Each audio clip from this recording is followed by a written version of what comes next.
Muito boa tarde. Esta conversa na Eclésia, neste dia 12 de junho, normalmente seria acompanhada, se calhar, pelas sardinhas assadas, pelos santos, pela festividade aos santos populares. De qualquer forma, não quisemos deixar passar não só este dia 12 e 13 de junho, nesta festividade de Santo António, como também abrir caminho para aquilo que são as festividades de São João, no Porto, concretamente, e também São Pedro, neste caso, São Pedro em Sinta. Na nossa companhia, nesta tarde do dia 12, nesta conversa na Eclésia, convidámos o Dr. Pedro Teotónio Pereira, ele que é coordenador do Museu de Santo António em Lisboa, também o Padre Armindo Reis, pároco de São Pedro de Penaferrim, em Sinta, e também o professor Henrique Manuel Pereira, da Universidade Católica Portuguesa, concretamente do Polo do Porto, para esta conversa em torno destes santos que nos são tão caros e que marcam também a religiosidade popular. Começava por si, Dr. Pedro Teotónio Pereira, agradeço a sua presença nesta conversa.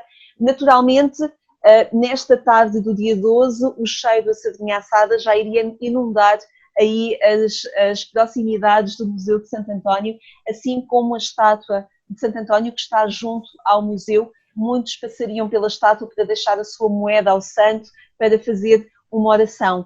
Pergunto-lhe se, não havendo este ano, por causa do Covid-19, não havendo esta celebração, digamos, mais profana, é um convite em si para redescobrir Santo António na sua história, na sua profundidade religiosa? Então, já boa tarde e bom Santo António. Sim, eu acho que é interessante este ano. Acho que o desafio é mesmo ir descobrir este lado mais introspectivo das festas e celebrar o Santo António, celebrar os Santos Populares de uma forma mais recolhida.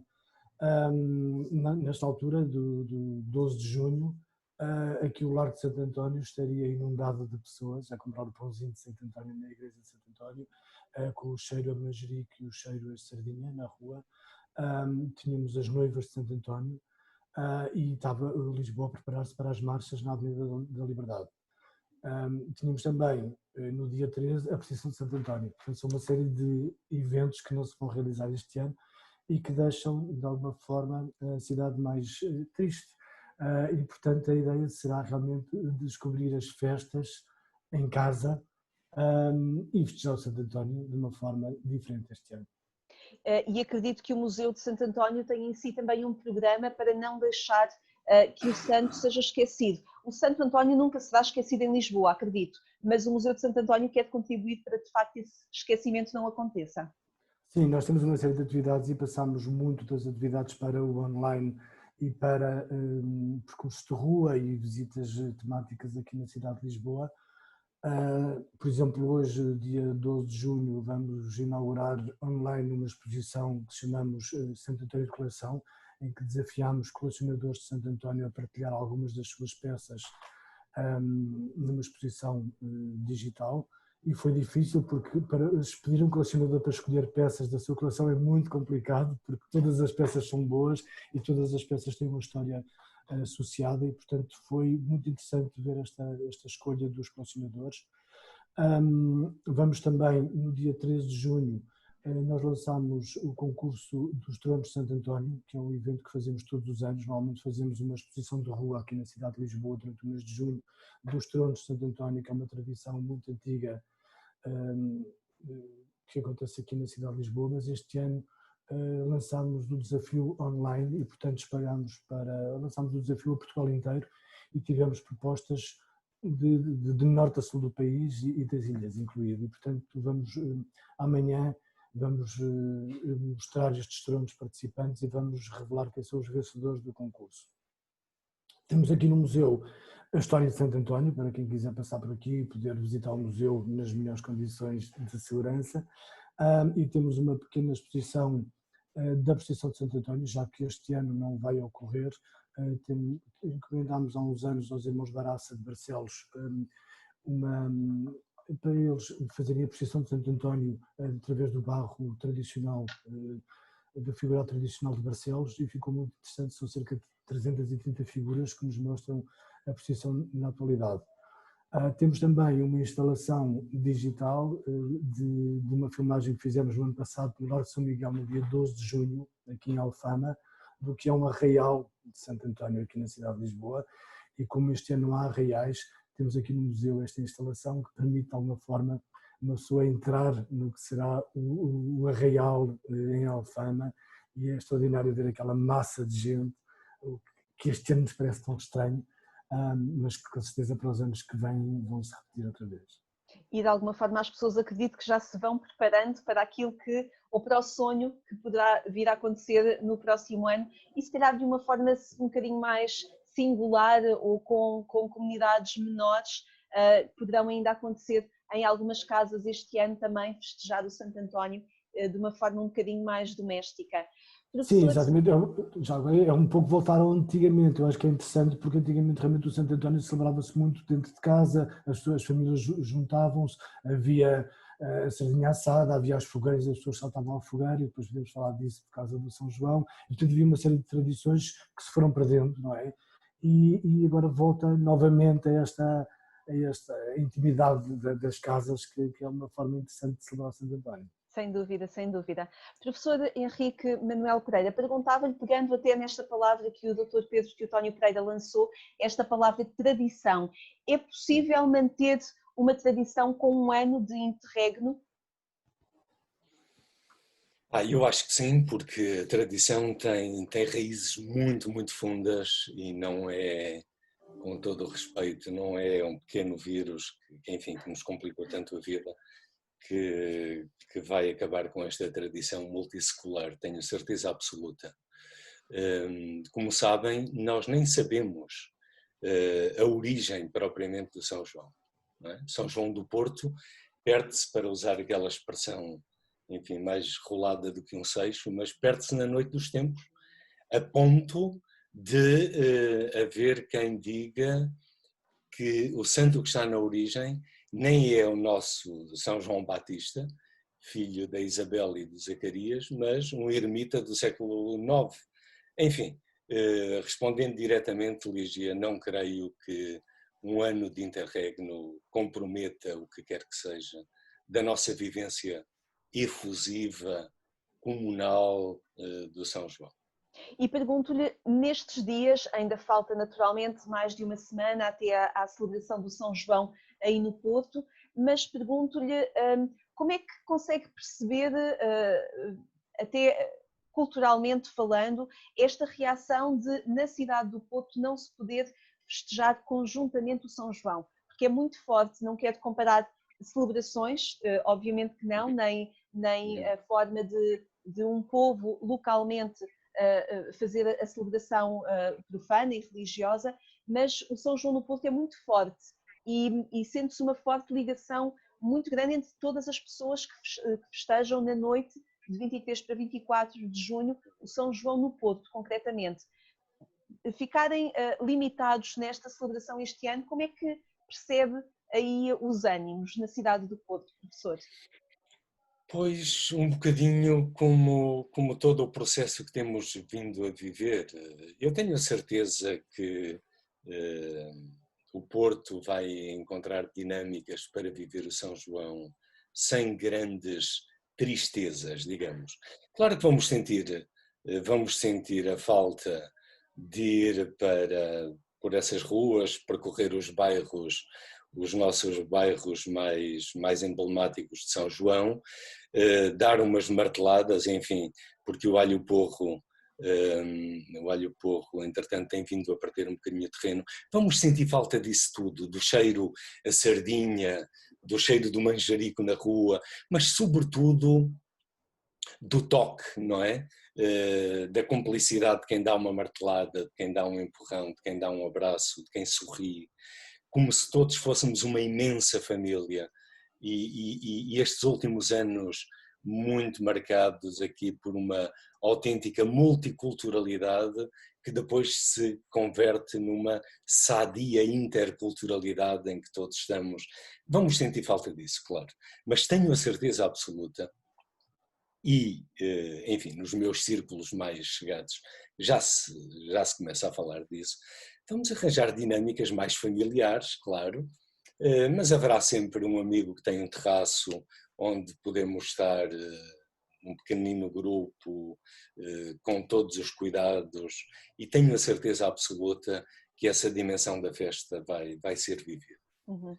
E sinto isso, eu sinto que isso é geral, portanto, não sinto a pairar aqui sobre o Porto qualquer onda de tristeza maior do que aquela, enfim, que temos vindo a viver com a serenidade possível.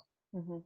Padre Armindo Reis, de que forma é que a figura de São Pedro vai marcando o dia-a-dia de uma paróquia? O padroeiro é sempre importante para uma comunidade e aqui, no caso de São Pedro, não é só padroeiro da paróquia, é padroeiro do concelho de Sintra. E também é feriado municipal, tal como o dia de Santo António em Lisboa ou de São João no Porto. De qualquer forma, a tradição à volta de São Pedro talvez seja mais espalhada por todo o país, portanto, não está tão circunscrita a uma região como Santo António em Lisboa ou São João no Porto, mas não é celebrado do ponto de vista popular tão efusivamente. Não é? Aqui em Sintra é de facto o feriado que mais lembra o São Pedro. Costumava haver um grande arraial de uns 10 dias na principal praça da localidade, mas depois, para além disso, não há assim grandes tradições à volta dos festejos de São Pedro.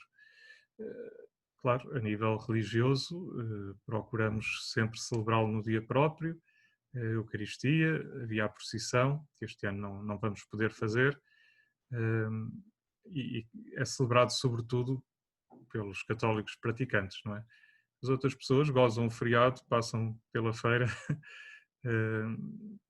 e não têm depois aquelas tradições tão fortes realmente como o Santo António e o São João, ainda que, digo eu, o São Pedro seja muito mais conhecido do povo do que a vida de São Pedro, do que a vida de São João ou de Santo António, não é? São mais populares, mas depois se formos fazer umas perguntas sobre a vida deles, certeza que o São Pedro ganha, não é? Toda a gente conhece a história das chaves de São Pedro, toda a gente conhece as negações de São Pedro, toda a gente sabe que ele é pescador.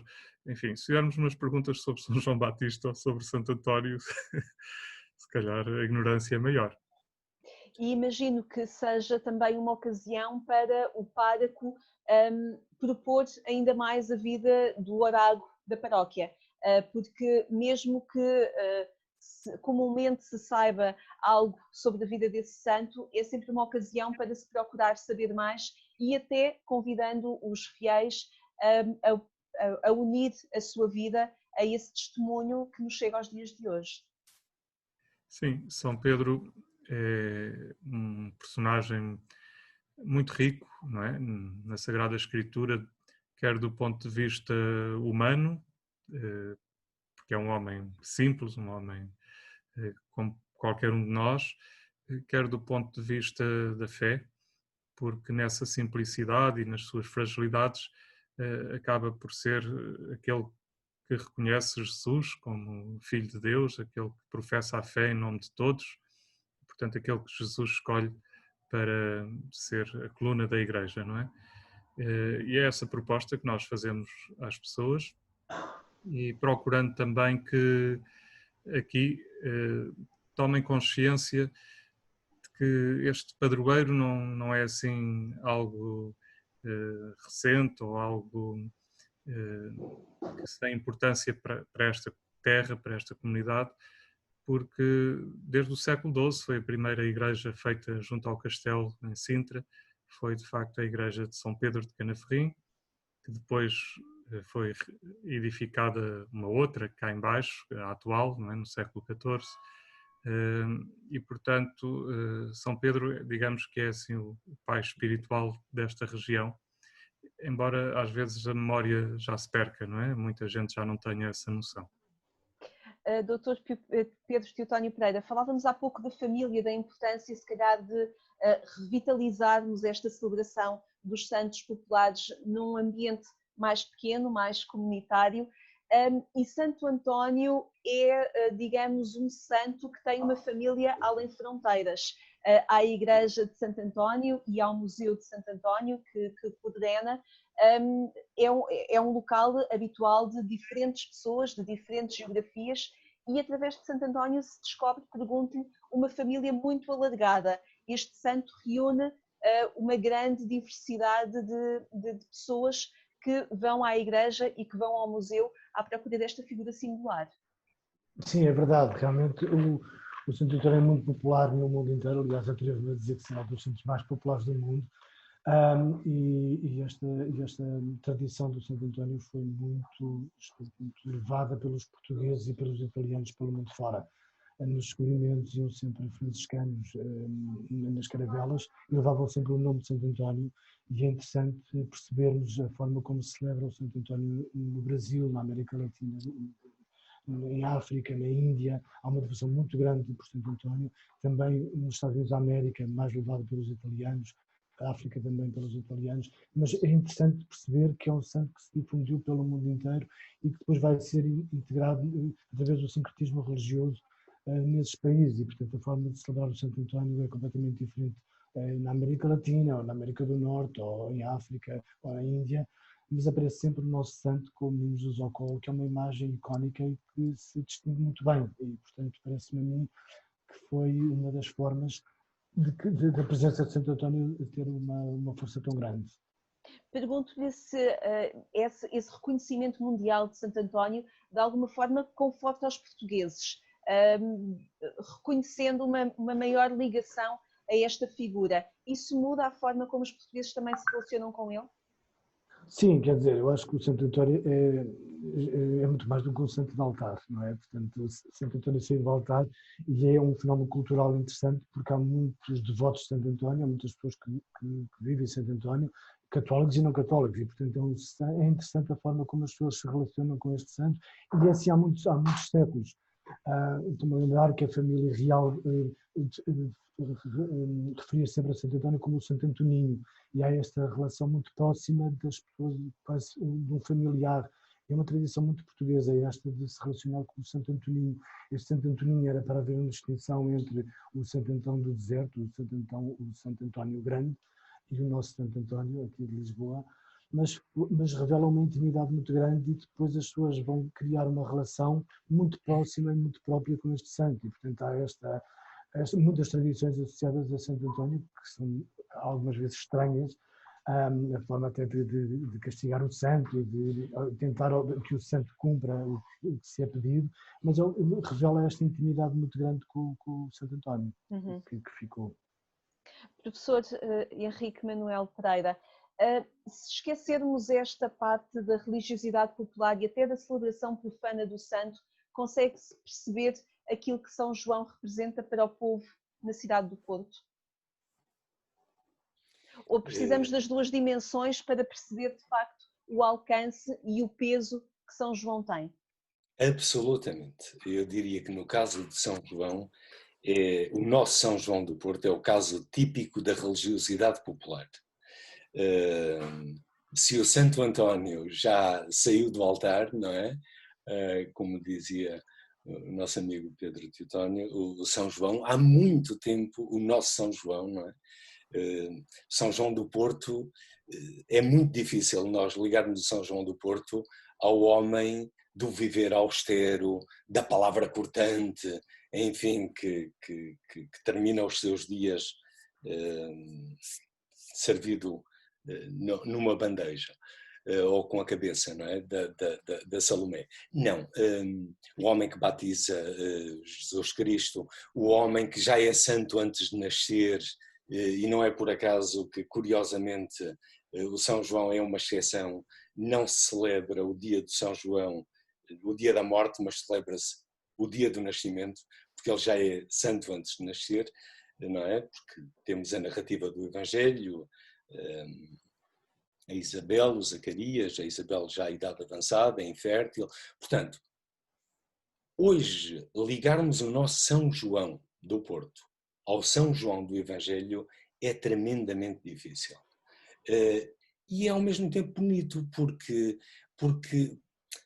é não separarmos as coisas e é voltarmos às raízes e termos o simbólico religado, não é? Em comunhão com a natureza.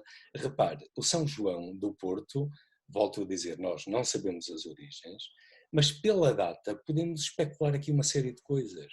A ligação às fogueiras, portanto, às festas do fogo. O solstício de verão. Bastaria isto para fazermos esta ligação cósmica, que é uma das características da religiosidade popular, em que a nossa dimensão intelectual fria, da ligação metafísica abstrata, não domina a festa. Pelo contrário, a festa é orgânica, experiencial, festiva, cósmica. Não é? Portanto, eu não sei se me perdi na resposta. Não, queria só acicatar um bocadinho mais a pergunta e perceber como é que o cidadão do Porto se relaciona com São João, até ao longo do ano. É de uma forma muito próxima, não é como santo no altar, como já percebemos, não é? Não de todo. E volto a pegar na palavra ali de empréstimo, cumplicidade. É quase como se esquecêssemos a figura do Evangelho austera, não é? E olhássemos para o São João com uma grande cumplicidade. Não é por acaso que o São João é tanto, eu ia dizer, ou mais, não, é um bocado difícil, mas também tem esta dimensão de casamenteiro, não é? Portanto, acompanha-nos no cotidiano. Bom, e de facto, fazer esta ligação direta ao santo do altar é tremendamente complicado, porque o nosso São João é o São João da festa, da sardinha, das cascatas, da alegria, da cumplicidade. Volto a dizer, acho que é um bom elemento daquilo que é a religiosidade popular na sua essência, não é? Sem deixar de ser uma manifestação da procura de Deus. Bom, também poderíamos ir por aí, mas eu acho que a grande marca do São João do Porto é outra, não é? É esta festa. Padre Armindo Reis, os santos devem ser cúmplices do povo? Sim, devem ser e o São Pedro é. Já o São Paulo, que é celebrado conjuntamente com o São Pedro, é esquecido, não é? Já não é um santo popular. É interessante como o povo faz esta discriminação, não é? Nós celebramos o São Pedro e São Paulo e o povo diz que é só dia de São Pedro. Mas é muito bom quando há realmente uma identificação com o padroeiro, quando há algum conhecimento, como já vimos no caso do Porto, não é assim, mas São Pedro sim, as pessoas sabem que santo é que estão a venerar nesse dia, não é? E, portanto, pelo menos quem participa na liturgia vive essa proximidade grande com o santo, não é? Quem fica pelos festejos populares, pois naturalmente que não. De qualquer forma, é algo que as pessoas interiorizam desde criança, esta ligação aos santos populares, não é? Mesmo que não os conheçam muito bem, acho que há ali um certo afeto por estes santos, podem não saber explicar, pode ter outras origens pagãs, enfim, mas é algo que faz muito parte da cultura portuguesa, não é? E julgo que há de facto, pelo menos no caso do São Pedro, essa cumplicidade que referia na sua pergunta. Pergunto-lhe também se estas festividades, concretamente estes dias dedicados aos santos, são uma oportunidade também para a Igreja não só fazer catequese, mas ajudar a formar os seus cristãos, apresentando modelos de vida. Os santos são assim, modelos de vida. Pergunto-lhe se é importante também a Igreja procurar, através destes exemplos de vida, ajudar a catequizar e a formar os seus fiéis.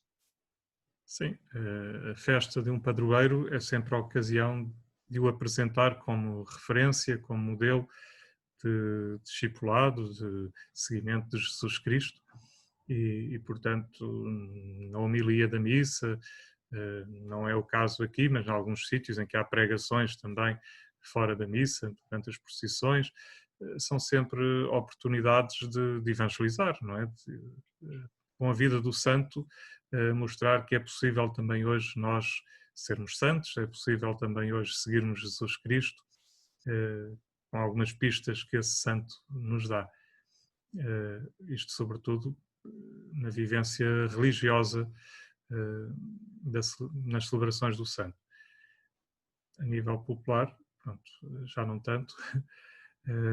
E também é uma altura em que normalmente já estão a terminar, ou já terminaram as catequeses da infância, portanto a pastoral também já está a abrandar, aproximam-se as férias, e desse ponto de vista não há tanta oportunidade de fazer catequese extra-liturgia.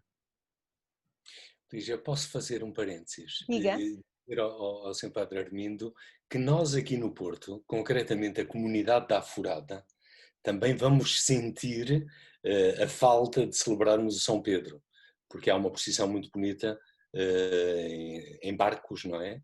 Do lado de lá de Gaia, portanto a Furada, para o Porto e vice-versa. Há instantes estávamos a centrar muito o São João no Porto. Não nos esqueçamos que é em todo o norte. Braga é muito em forte também. Em Braga também é muitíssimo forte. Não é? Sem dúvida que sim. Dr. Pedro Teotónio Pereira, perguntava-lhe se antropologicamente, é a sua formação, antropologia, esta celebração comunitária também é importante, porque o povo sente-se junto e sente que algo os une como povo, com uma identidade muito forte. Pergunto se isso é importante também nesta altura. É sempre importante, não é? Realmente os centros populares é muito aliás a festa são sempre rupturas e são quebras da rotina e do cotidiano. E os centros populares marcam muito isso. Realmente estamos a falar aqui deste período do solstício de verão, e realmente a festa de São João é uma festa muito antiga que veio cristianizar estas festas antigas do solstício de verão. Até ao São João os dias estão a crescer, depois do São João os dias começam a diminuir até ao Natal, em que são as noites maiores do ano, em que nasce depois a luz do mundo. Jesus veio significar isso, e portanto é este ciclo anual que se celebra. E estava a pensar nestas festas de Santo António, que o Santo António vai herdar muito destas festas de São João, e todos os símbolos de Santo António são muito ligados a São João. O santo casamenteiro realmente era São João, que era o santo casamenteiro, e o Santo António vai roubar esse protagonismo ao São João. E realmente eu estava a pensar, por exemplo, na procissão de Santo António. As descrições antigas da procissão de Santo António diziam que eram procissões muito concorridas de muita gente, e que havia pessoas que tinham um comportamento muito pouco religiosos durante a procissão. Portanto, eram sempre períodos de festa e aproveitados pela população para, de alguma forma, celebrar e ser um bocado de quebrar essa rotina. E acho que é um bocado este o símbolo das festas populares, é muito isso, é muito celebrar a comunidade, a vida em comunidade. Também do ponto de vista cultural, professor Henrique Manuel Pereira, do ponto de vista cultural, não só sociológico, antropológico neste caso, mas culturalmente é um enriquecimento também para o povo, e o povo também procura que isso assim se perpetue. Sim, e diria que de forma natural, não é? O património imaterial português, e eu diria sobretudo do Norte, tem uma marca profundíssima do São João, desde o adágio, não é? À cantiga e às quadras. Não é por acaso que todos os anos nós aqui no Porto concretamente vamos, e há um jornal em concreto que estimula um bocadinho isso, a participação por via das quadras, o concurso, mas há toda essa dimensão cultural, sem dúvida nenhuma. E depois, se formos para a iconografia, São João marca a iconografia do Norte de uma forma muito, muito acentuada. Eu há bocadinho queria ainda voltar àquela ideia, Lígia, sem querer fazer a conversa andar para trás, e sublinhando tudo aquilo que foi dito em relação ao Santo António, a dimensão comunitária, sem dúvida nenhuma. Que é sublinhar isto. Se calhar aqui no Porto, olhando para o São João, nem importa tanto saber o que é profano e o que é sagrado, porque as duas dimensões estão pacificamente entrelaçadas. Eu diria que muito bem, não é? O que é melhor? É sacralizar a festa e paganizar, entre aspas, o templo? A justa medida.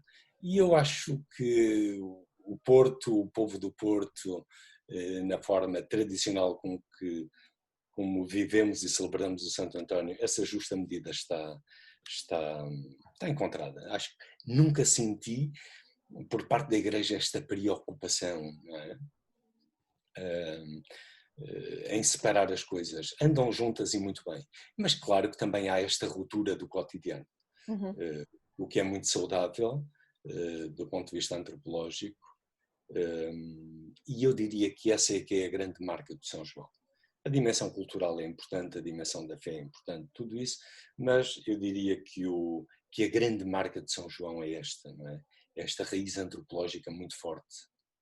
Padre Armindo, também no profano nós podemos encontrar questionamentos e enriquecimentos para a fé. Sim, a forma como as pessoas vivem esta festividade do padroeiro também nos deve interpelar a nós e deve levar-nos a procurar fazer essas pontes que já referiam entre o sagrado e o profano. É uma oportunidade de irmos ao encontro das pessoas, de ir às tais periferias de que agora se fala tanto, não é? Pois não podemos ficar só à espera que as pessoas venham ao templo, venham à igreja, não podemos falar só para aqueles que são católicos praticantes, são oportunidades de irmos ao encontro daqueles que têm algumas referências cristãs, ainda que já não as vivam muito fortemente no seu dia-a-dia, mas sim, acho que há aqui uma forte ligação entre profano e religioso nestas festas populares que podem ser aproveitadas do ponto de vista da evangelização. Muito bem. E que aproveitemos também, apesar de não com procissões e não com arraiais de bairros, mas que também possamos nestes dias aproveitar e intimamente também caminhar, encontrando nestes santos também modelos para a vida de cada um. Agradeço muito ao Padre Armindo Reis, pároco de São Pedro de Penaferrim, em Sintra, também ao professor da Universidade Católica Portuguesa, no Polo do Porto, professor Henrique Manuel Pereira, e ao Dr. Pedro Teotónio Pereira, coordenador do Museu de Santo António em Lisboa, por nesta tarde, véspera de Santo António, estarmos à conversa sobre estes santos modelos para a vida dos cristãos, também companheiros e cúmplices do povo português e tão queridos, apesar da ausência da festividade grande que este ano a pandemia do Covid nos obriga. Agradeço muito a vossa disponibilidade e a reflexão que trazem aqui também e nos enriquecem com aquilo que sabem e aquilo que refletem a partir destes santos. Muitíssimo obrigada, uma boa tarde a todos. Obrigado. Obrigada.